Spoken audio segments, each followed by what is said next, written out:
Hi, I'm John Byrne with Poets and Quants. Welcome to Friday with Sandy. Sandy Kreisberg, HBS guru in Boston. We have a terrific candidate.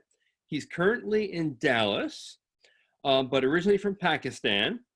And he has some great stats, a 730 GMAT, a 3.9 GPA on his undergraduate degree in engineering, and a 4.0 on his master's from Georgia Institute of Technology.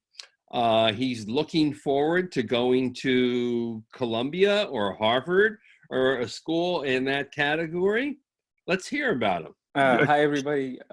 My name is Ahmed. I'm from Pakistan. I did my undergrad in mechanical engineering from UET Lahore, which is an institute in Pakistan.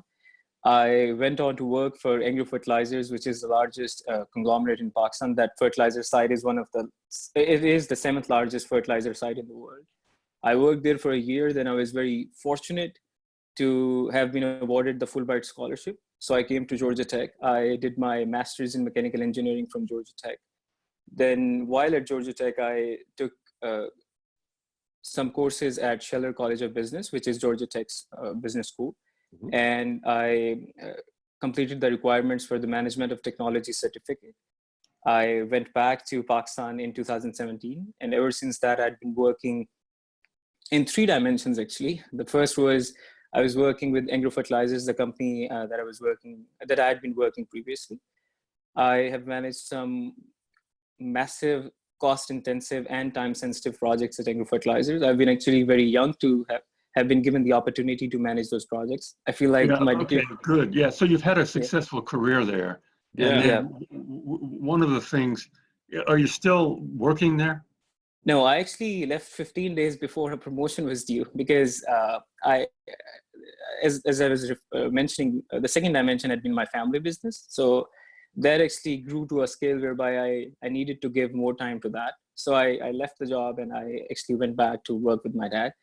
And okay, so this is important. This is important. You're going to be, one of the things business schools look for about people who run a family business is the size of the business. So just give me some of the dimensions of the business in terms of revenue and employees. Okay, so when it started out in 2014, and it was a single poultry farm at that time. It's basically, for people who don't know, it's a poultry farm in which you control the humidity, the temperature, the moisture, and it costs about $300,000 to build one. So which is a lot of money for a country like Pakistan, especially for a small scale business. So in 2014, that's when my dad started it. I went back in 2007. What question are you answering? Sorry? What question do you think you're answering? I'm just trying to give a background of size of the company. Yeah. So, and then we actually grew it up from there to 6 poultry farms. And currently it has about 75 employees. And when we need, we actually almost double the number of employees, especially in days when we're actually selling the chicken. So, and then we have about... Take a deep breath. Let's do this as an exercise, because this is good for interview preparation. Okay. Let's say it's your Harvard Business School interview, and they say, could you tell me about your, hey, hello there, how are you? This is very interesting. Could you tell me about your family business? Okay, it's a poultry business. We have about 75 employees, and including 2 vets, 3 managers, and 2 accountants.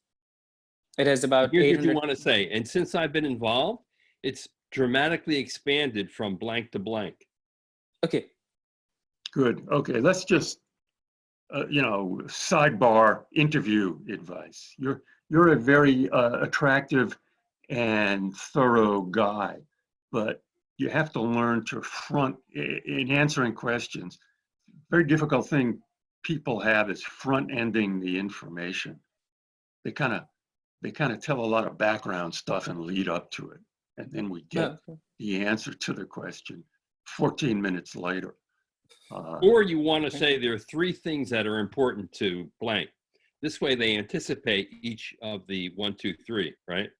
Okay, thanks a lot. Good. 739 from the leading school in engineering school in Pakistan. That's good.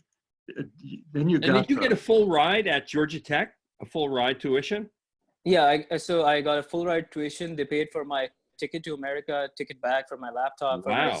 for my They, housing, for my they even for flew you here, huh? yeah, they paid Wow. for yeah, That's they paid impressive. yeah, they paid But for my housing that and was part of everything the else. Fulbright, right? Yeah, it's full ride. Yeah, Wow. the It covers Fulbright. everything. Okay, the Fulbright. That's phenomenal. Okay, so with all that, what are your goals? So I actually want to work in a consultancy post MBA for a few years at hopefully one of the large companies, that one of the MBBs, because I've noticed that name Yeah, actually matters. yeah, I agree with that. What do you want to do after that? I actually want to open up my own consultancy firm in 5 to 7 years, hopefully. Maybe it might actually take me a little longer, but that's the ultimate What's goal. going to happen to the family business?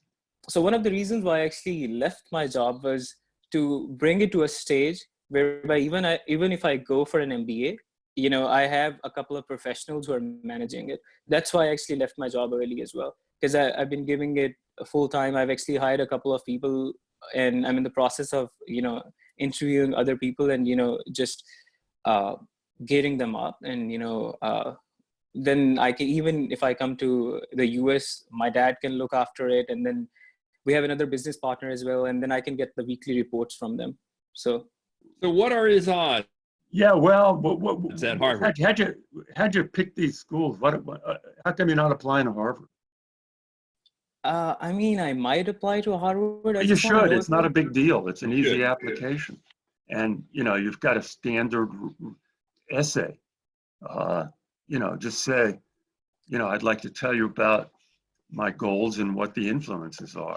I want to be an impactful leader in Pakistan as a possibly heading a consulting company, and the influences behind this are blah, blah, blah, and blah. The end. You could write that Okay. essay, right?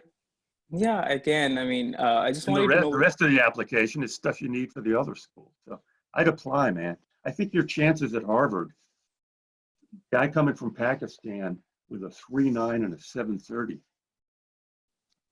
And a 4.0 and, and a master's paid yeah, for, yeah. and a Fulbright. And a Fulbright, right. Fulbright is something they really respect. I'd And you've more apply to than doubled the size of your family's business, right? More than double? Oh, we actually, I'd like to think we quadrupled it, at least. Well, I'll take your word for it. So anyway, I think your chances at Harvard are man, they're good. I think your chances of being interviewed are, boy, 40, 50%. And then it's just not a matter of, then just don't screw up the interview, Oh, which people do. But yeah. I mean, I guess so, I will. yeah, I'd apply. It's the application is, you could put it together from your other application. I think your chances at the other schools you want Columbia? are, yeah, Wharton. NYU, Columbia. Yeah, I think NYU, you'd be very solid. Columbia, you've got a average, your scores 3.9 and the 730 are, pretty close or slightly above the average GMAT scores at those schools. I just had a small question. Sure. So I talked to a few people, and they told me that Yeah. Columbia actually respects the GMAT a lot. So if you can improve your GMAT, it'll matter a lot at Columbia. Is it true? They respect the GMAT a lot. If you can improve your GMAT at Columbia from 680 to 720, that could make a real difference. If you could improve your GMAT from 730 to maybe 750 or 760, yeah, they might give you a break there, and it might impact scholarship money too. So it's hard to tell somebody to retake a GMAT with 730, but if you think Okay. you can get a 760, I don't know, man. I'd do it. You're not allowed to say that. That's like verboten, but I would. And I think at Wharton, I think your odds at Wharton are good too. Your current stats, the 3.9 and the 730, are right on the money, and you got a lot going for you. The Fulbright is just, they respect the Fulbright as a filtering operation. In other words, getting a Fulbright is a lot more demanding and intensive and personal than getting into business school. So they respect the fact that the people who gave you the Fulbright really gave you, a full exam, and they selected you. Okay. Fulbright, you really have to highlight that. Schools rely on that. They Okay. say, well, if this guy's good enough for a Fulbright, he's good enough for us. It's almost true. Okay. First of all, do you think I should apply to Wharton as well? And secondly, do you think I should apply in the 2020 cycle, the fourth round, or the extended COVID-19 round, or should I wait till the 2021 You round? should apply to Wharton. And John, are you with us? Yes. Okay, here's my thinking. If you apply in the extended round and don't get in, it's not it's not much of a handicap to apply in the next round for the next year. Yeah, but here's the deal. If you are saying that he has a 60% chance of getting interviewed by Harvard, I'd wait for Harvard, and I'd wait for the round one at Harvard Business School. Good Okay. point. If you really want Harvard. Yeah, I mean, I'd Well, like that. I guess everybody would, but We think you have a good shot. You present you well. got a lot going for you, man. You've got a lot Like, of accomplishment that you've been able to achieve. You got the right stats. I think that you have a very, very good shot, and I would want to take advantage of that. And I would apply round one, Harvard Business School. And I wouldn't, yeah, you could rush an app right now and you'll get in to one of these other schools, okay? Yeah, but then it becomes a question of maybe getting a, whatever you call that, a deferment. Yeah. Oh, so I've noticed that I'm not very good at presenting myself in application, which are the essays. So that's the part that I feel like I might actually mess up. So well, a little help. What do you see? What do you think I would suggest there, John? I would have someone review your essay. Yeah, it won't cost all that much. There's a business of people who do that too. Yeah. Okay. It's worth it. Okay. Okay. Everything else in your package works. Okay. And what about Booth in fourth round? Great option for you. Because I like Booth a lot. I mean, okay. I'd actually, great because school.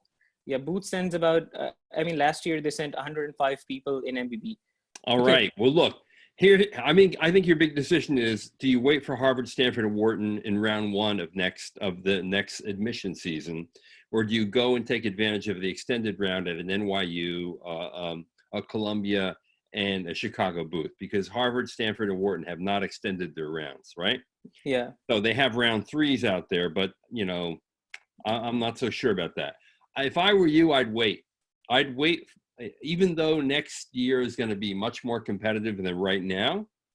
I think you have what it takes to maybe get into Harvard, Stanford, or Wharton, and I think you should roll the dice and go for it. Yeah, me too. The next year competitive thing is honestly, that's been on my mind because I've heard it in a lot of your videos. Yeah, but you're a highly competitive candidate. Highly competitive. So don't worry about it. Okay. All right. Okay. Hey, Ahmed, good luck to you. You are getting in the big decision, as I said. Do you wait for next year's admission round, which is really only around the corner anyway, in September and October in round one? I think you should, and go for Harvard, Stanford, and Wharton. So does Sandy. You're here. So, yeah. Good luck to you. Okay. And all of you out there watching, thanks for checking in. Stay safe.